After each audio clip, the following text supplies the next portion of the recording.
Hello, ni kualike kwenye chaneli yetu nzuri ya Usiteseke Tena. Na leo nimekuandalia kitu cha msingi sana hapa. Ni namna ya kuishi na watu wanaopenda vita bila kupoteza furaha na amani yako. Unapopenda amani si lazima uepuke vita, bali jifunze kuishi na wanaopenda vita bila kupoteza amani yako.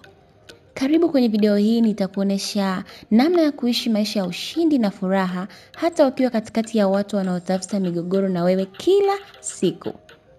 Fahamu hivi vitu vitakusaidia kuishi na watu wanaotaka kukuondolea amani na furaha yako kwa makusudi au kwa bahati mbaya. Jambo la kwanza, elewa kwamba msingi wa amani ya kweli huanzia ndani yako na sio kwenye kile watu wengine wanakuambia. Usimkabidhi mtu mwingine funguo ya furaha yako. Amani ya kweli hailetwi na mazingira, ila inaletwa kwa kutambua kwamba wewe ni wa thamani na haupaswi kujitesa kwa wazo lolote lisilokuongezea thamani. Hivyo puuza maneno na mazingira yote yanayokutengenezea kuonyesha hauna maana. Cha pili, jifunze kusamehe haraka.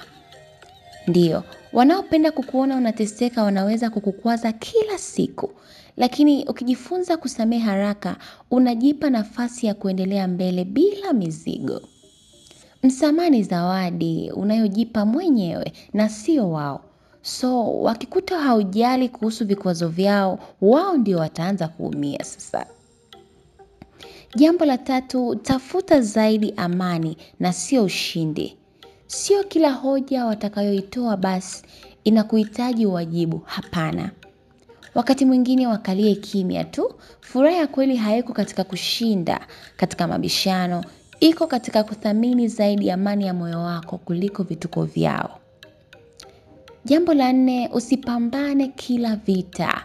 Yes, kuna nguvu kubwa katika kunyamaza, lakini pia kuna wakati unaweza kupoteza rasilimali zako kwa sababu tu upuuzi wa watu wasiojielewa.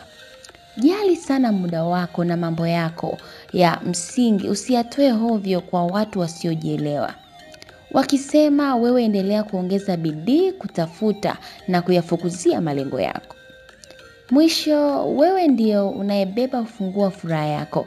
Usitegemee wao kubadilika, ila wewe ndio unapaswa kubadilika. Acha kupambana wakuelewe, isipokuwa fanya maamuzi kukubali uhalisia kwamba hata usipoeleweka, lakini utashikilia furaha yako. Uamuzi wa wewe kuwa na furaha ni wako na sio wao.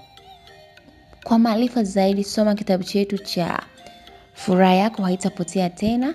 Tucheki WhatsApp kwa simu namba 0755302668. Naitwa Angela Kanine, karibu na asante.